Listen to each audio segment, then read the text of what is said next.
November bass fishing can be extremely challenging because bass can set up in as shallow as 6 inches of water or as deep as 50 feet of water. It really depends on what part of the country you're in. So in this video, we're going to have 5 different anglers sharing their top area in different regions of the country, so you know where to look for bass in November to increase your odds of loading the boat this month. Let's get into it. Hey guys, Cortiana here. Listen, I just got back from the state of Texas doing some fishing there. And in the month of November, ditches and drains are such a big deal in the state of Texas. I'm going to take just a quick few minutes, talk to you about what a ditch, what a drain is. You hear this term, ditches and drains.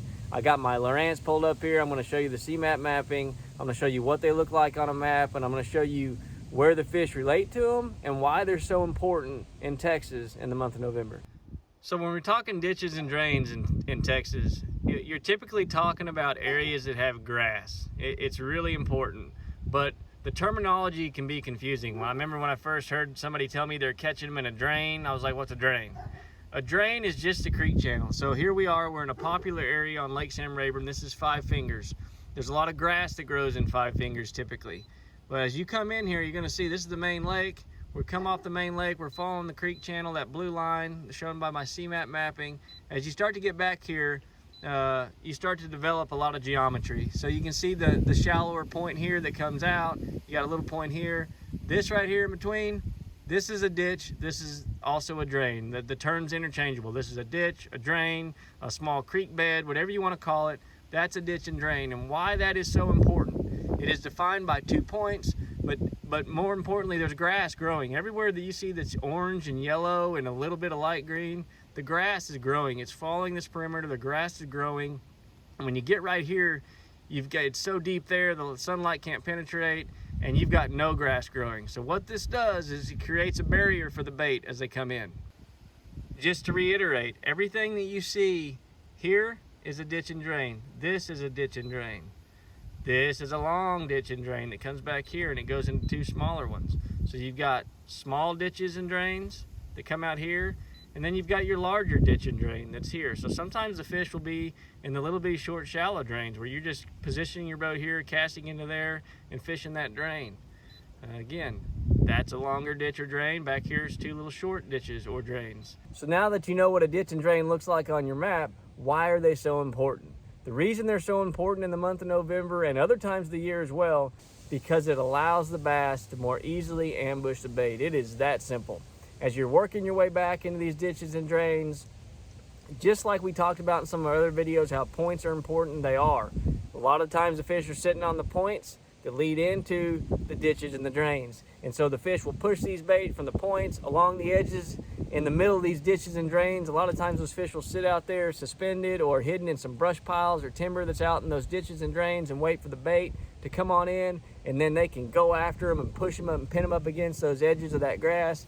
And so ditches and drains, that's what they are. Keep it simple, fish them, throw a lot of baits like rattle traps in those ditches and drains. Jerk baits work good, swim baits work phenomenal. If you want to slow fish them, you can always do some dragging, but I strongly recommend keeping a moving bait in your hand and just cover those ditches and drains. Chatterbait's another good one. But I hope that tip helps, and I hope it helps you understand what a ditch and drain is. See you guys in the next one. All right, guys, so it's November in Florida. Obviously, I'm not in Florida right now, but I love Florida fishing in November.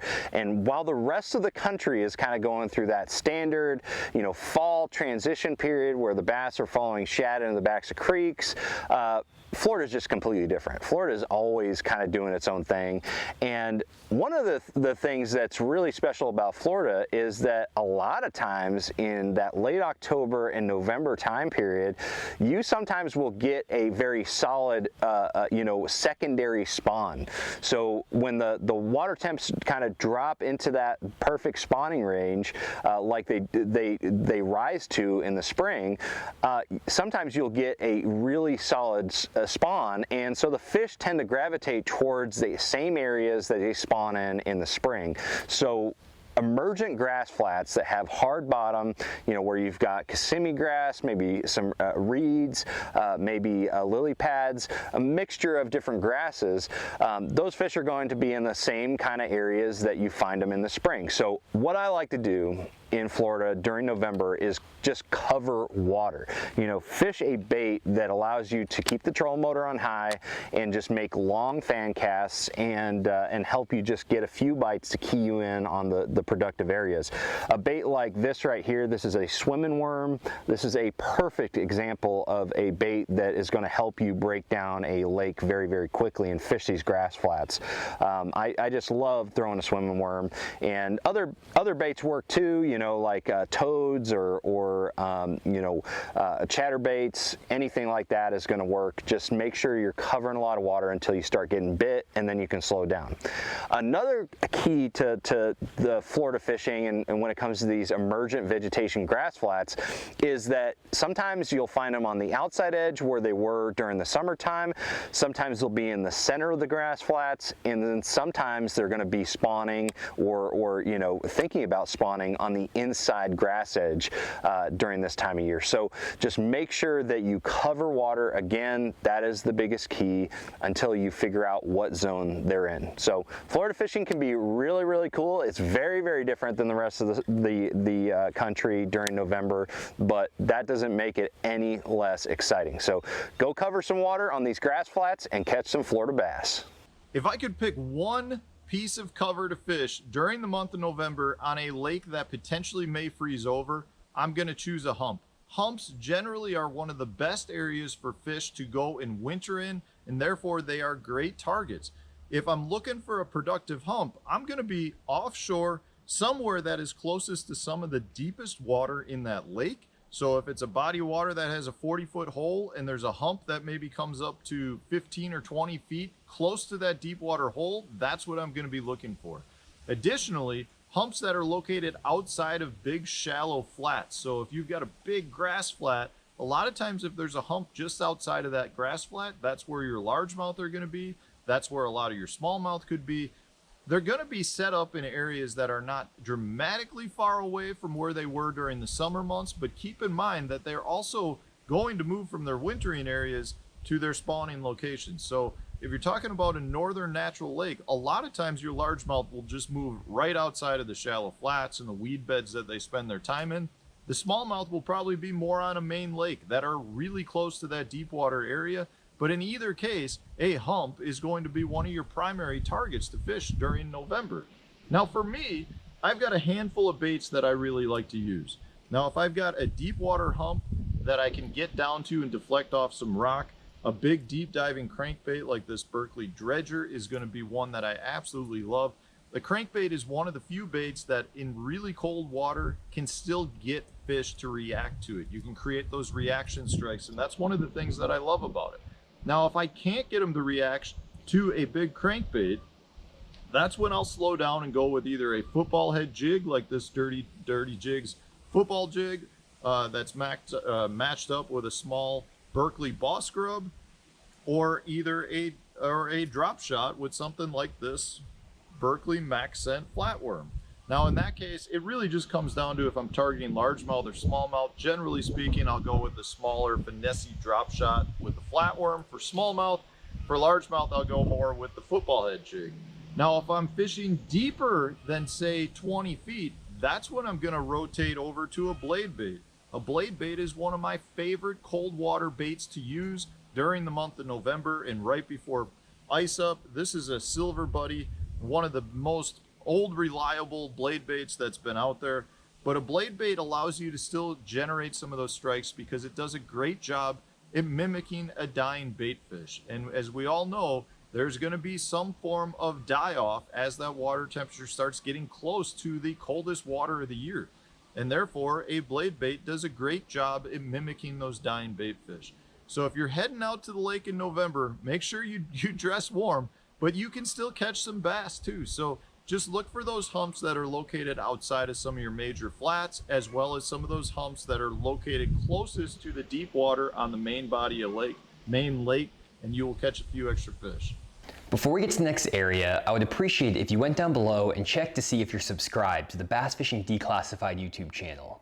We just started this channel, and a lot of you guys might not even know that you're not subscribed down below. It's completely free, you don't have to pay anything, and it allows you to get notifications of when all of our new videos are posted on Mondays, Wednesdays, and Fridays. Definitely hit the subscribe button. Now let's get back to the next area. My top area to fish in the month of November for your Ozark and Highland reservoirs are going to be secondary points. Secondary points are just stage spots, transition spots for the bass as they have already moved in these creeks following the bait, and now a lot of those bass are working their way back out towards the main lake before the winter months come. So when I'm fishing these secondary points, y'all, there's going to be two factors I'm going to consider on my lure choice. Let's say you're fishing the lower end of the lake or you're more clear water visibility 4 feet or more. I'm gonna throw a jig. I'm always going to have a jig on this time of year, but my other baits are going to be more of your suspending baits, such as your jerk bait. I could be throwing an Alabama rig. An Alabama rig is going to be a big factor from here on if you choose to throw it or not. And the cover, y'all, can be, you know, these points can have rock on them. There can be brush piles, standing timber. And I know some of our Highland reservoirs, and like a couple I fish over here in the Hot Springs area, has grass. So grass could be a factor as well. Now, if I'm fishing the stained water, which could be your less visibility, could be your 1 to 3 foot, or even, you know, less than a foot. If I'm fishing up in the rivers and the creeks, y'all, I still have a jig on, but I'm also gonna be throwing my crankbaits. Y'all, I really love a flat side square bill this time of year, and then I'll also start throwing my lipless crankbait. So just on my lure choice of when I'm going to attack these secondary points, man, it's going to depend on the water clarity and the cover. So good luck to you. Go out there and fish some secondary points and go catch you some more fish. Hi everybody, and welcome back to another edition of Bass Fishing Declassified. In today's video, we're going to be talking about fishing offshore grass flats in the month of November.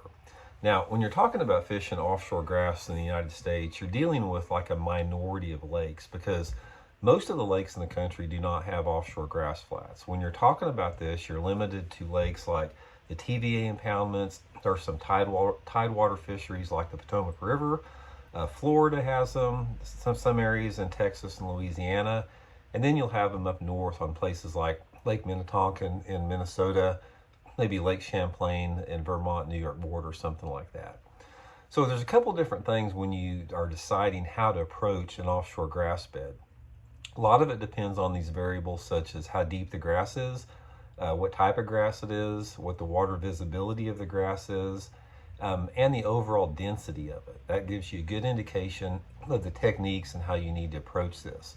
There's really two approaches when you're talking about fishing offshore grass. You're either fishing the edge of the grass or you're fishing up over the flat, like way into the flat. Now, a lot of this depends on the density of the grass.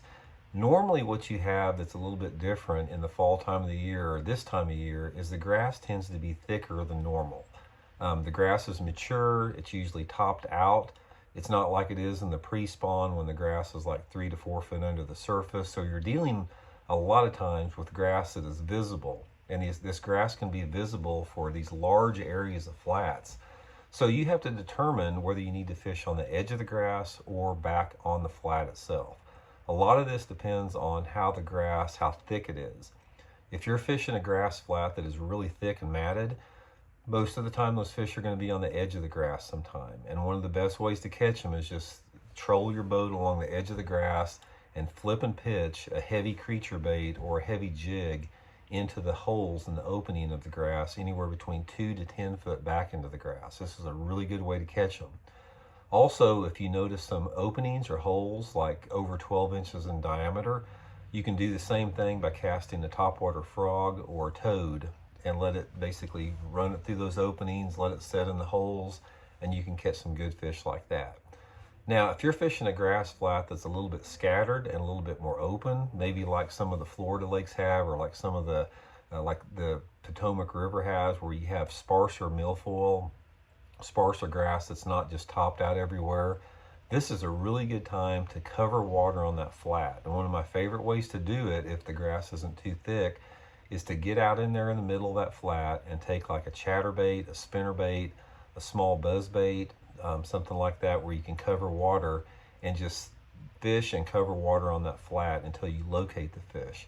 A lot of times, in fact most of the times, when you catch a bass out on a big grass flat, you always catch more than one. These fish will use grass flats and they concentrate, and they'll be schooled up in little areas. So you may work for a quarter of a mile down a grass flat and not have a bite, and then you get in one particular area and you'll catch 5 or 6 fish without even moving your boat. A lot of this has to do with the bottom composition. You may have a harder or softer bottom. It could be how the density of the grass changes. It could be a combination of some mixed grass. A lot of different stuff contributes to that. So when you're thinking about fishing offshore flats, always think in terms of the bass either being on the edge or the bass being in the middle of the thickest part of the grass bed.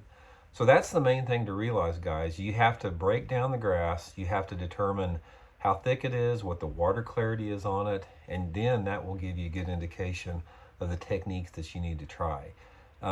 It's not intimidating at all. A lot of people that have never fished grass lakes, they're really intimidated by it, but it's one of the funnest ways to catch fish. Is once you get familiar with it, once you start catching a few fish and getting confidence in it, it's one of the best ways to catch numbers of fish and quality fish. And most lakes that have aquatic vegetation offshore are some of the better bass fishers in the lake. So hope that helps out, and we'll see you all next time. Those are our top areas for November bass fishing. If you enjoyed the video, please leave a like down below. It really helps us out with the YouTube algorithm. And other than that, hopefully you guys will join us for our next episode of Bass Fishing Declassified. See you in the next episode.